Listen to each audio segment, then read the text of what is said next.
Laipni lūgti apakaļ mūsu podkāstā Divi futboli. Es esmu Kristaps. Es esmu Knuts, un šodien mēs vairāk parunāsim par aizdīto konferenču līgas finālu, kas, manuprāt, bija ļoti, es cerēju ļoti interesantu to finālu, bet viņš bija diezgan... Garlaicīgs viena puse bija. Otras puslaiks, kā viņš vadīja Chelsea. Es biju par Chelsea, tā kā es esmu par to priecīgs, bet, uzvar labākie. Es atkal biju reāli par Real Betis tieši, jo man ļoti šajā sezonā patīk, kā Antonijs spēlē La Liga čempionātā. Un es arī ļoti cerēju, ka viņam izdosies varbūt pat gūt vārdus pret Chelsea. Un ļoti cerēju, ka Real Betis pat vinnēs. Tāpēc, ka arī sākumā Real Betis tieši pirmie pat guva vārdus, pat man likās varbūt pat aizies. Bet otrajā spēlē gan Nikolas Džeksons guva vārdus. Beidzot. Viņš gūst vārtus. Bet Goated maiņa Sancho tik labs no Uniteda uz Chelsea. Viņš ir ļoti labs Chelsea. Viņš pop-offo tur. Cerams, ka viņš būs Unitedā. Viņš paliks tur, bet, izstāsta, ka viņš Chelsea labāk ieritās nekā Unitedā. Jāpiebilst arī, ka nākamā sezona Chelsea tieši spēlēs jau Champions Līgā. Līdz ar to viņi varēs tiešām pastiprināt sastāvu. Gan jau varbūt tiešām pat labākiem spēlētājiem nekā tur tie, kas viņiem tur šobrīd ir. Bet, un mērķēt varbūt arī nākamā sezonas tādiem pašiem augstākajiem mērķiem, gan Anglijas Premier Līgā, gan jau arī Champions Līgā. Paga Chelsea, Kobels, Vārtos? Jā. Viņiem šobrīd ir... Kobels, kā viņš bija vārds, maiņas vārds priekš Mendy. Viņiem ir Jorgensens šobrīd un tāds... Un Roberts Sančes, man liekas, tur ir. Sančes, zinu. Viņš ļoti labs bija. Bet Mendijs bija labākais. Jā, Mendy, kurš šobrīd Saudarābijā spēlē, viņš Chelsea tiešām bija labs, bet tagad viņš aizgāja jau. Kā sauc to vārds? Es tiešām aizmirsu. Bija Mendijs un maiņā bija uz Kuburtu. Neatceros to vārdu, bet... Jāpiebilst arī par Real Betis. Nākamā sezona jau viņi varēs spēlēt Eiropas līgā, jo La Ligā viņi bija, ja nemaldos, 6. vietā šo sezonu. Līdz ar to es arī ceru, ka Eiropas līgā nākamā sezona viņiem labi veiksies, un tas jāpiebilst par viņiem. Un arī jau pavisam drīz gaidāms Champions League fināls, tomēr nedaudz par to pieskarsimies par Parīze pret Milānas Inter fināls.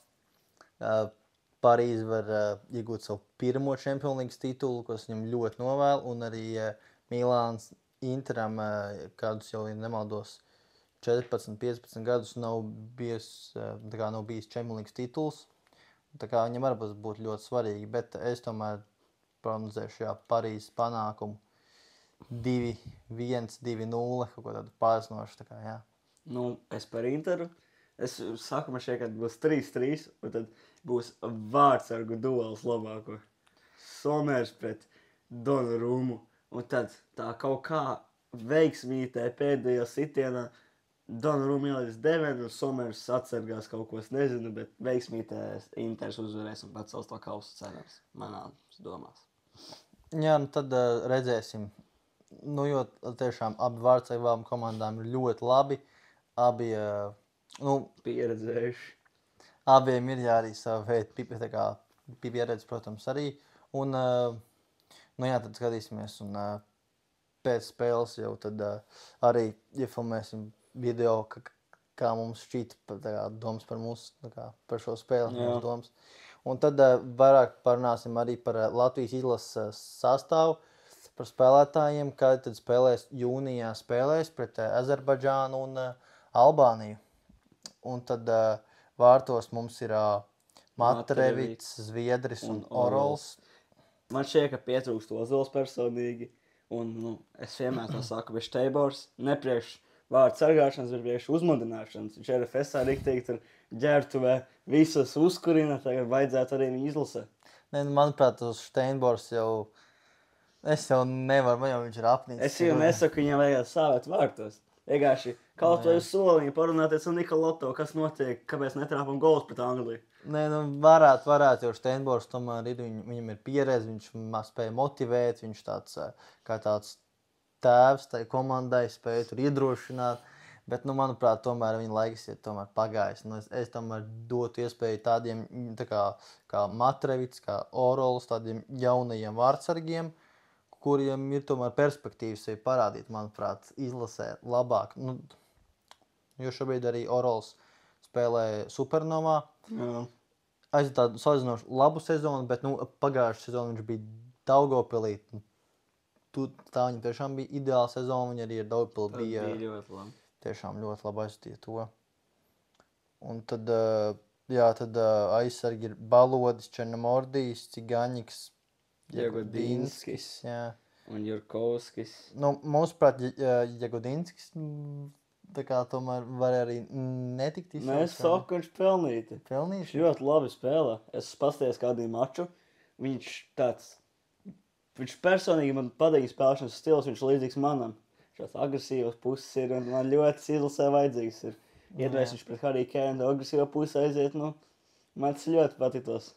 Bet, manuprāt, labāk pat vajadzēja Niku Sliedi no RFS tomēr saukt, tāpēc, ka viņš ir vecumā daudz jaunāks un tādu perspektīvu uz nākotni vairāk. Bet, Jagodinskis, viņam ir sava pieredze, bet, Sliede ir daudz ātrāks, Jagodinskis tāds masīvāks, viņš var kādu paņem Sliede tāds vājāks, viņš ar zemi var nogāzt. Arī, bet, manuprāt, Jagodinska vietā tikpat labi varēja Dubru vai Ošu savu, bet, Dubra beidz karjeru, Ošu spēlēt arī Supernovā, tāds. Ne tas augstākais līmenis, bet, es domāju, ka ir ok. Aizpagājušā gada kāds notikošs vairs neņems izlases. Jā, arī fakts. Un vēl Šteiborgs tad bija, es šito negribu atcerēties, Šteiborga nelaimes. Jāpiebilst, ka, spēlēs arī izlasē, protams, Jurkovskis un Savaļnieks, kas jau ilgus gadus spēlē izlasē, kā malī aizsargi, un es domāju, viņi arī spēlēs šajās spēlēs. Tad ir Denis Meļņiks no... Ļoti labi mājiņš, man šeit, kad ir. Teikšu godīgi. Tad kā Denis Meļņiks no Audas, arī viņš ir, No Audas šo ļoti labi, kā katru gadu. Viņš ir labs ar savu perspektīvu arī, es domāju, viņš varētu spēlēt un izveidot daudz momentu uzbrucējiem, es cerētu to. Protams, ir Tobers, un Tobers, manuprāt, Tobers viņam būs kapteinis. Es pat teiktu, ka Tobers arī nesen Skotijas kausā viņam pret Glasgow Celtic vinnēja. Jā, tā kā Tobers šogad ļoti labs ir bijis. Jā, un tad arī debitants ir Kristaps Grabovskis no Metas. Jā, pirmo reizi izlasa. No U21 viņš bija, tagad ir izlasa. Jā, no U21.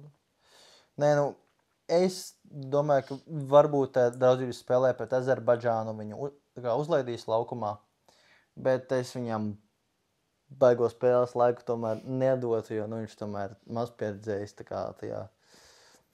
tādā pieaugušo līmenī, pieaugušo spēlēs. Tad ir vēl viens debitants Kristers Penkevits no Jelgavas šobrīd. Jā. Es pilnīgi daudz neko nezinu. Es dzirdēju par viņu. Viņš ķipa tur vairākus piespēlus spēlē, cik es zinu. Tas izlasē ļoti vajadzīgs. Jā, tas arī.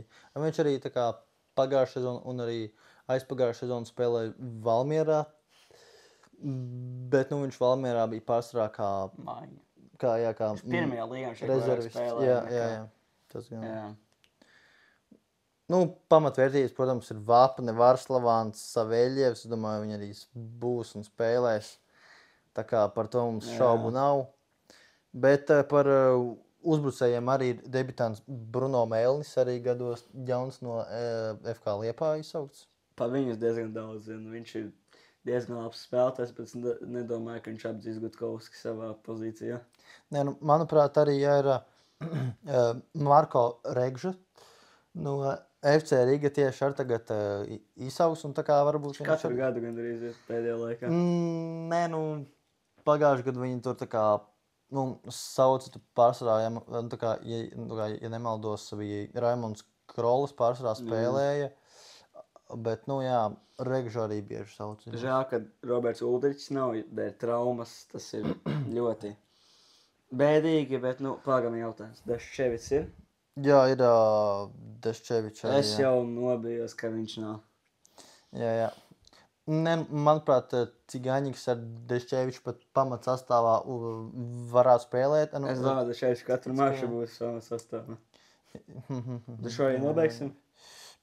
Jā, tad vēlam veiksmīgi Champions League finālam. Es ceru, ka viņš būs ļoti ar daudz goliem, ļoti aizraujoši. Un arī skatīsimies izlases spēles jūnijas sākumā.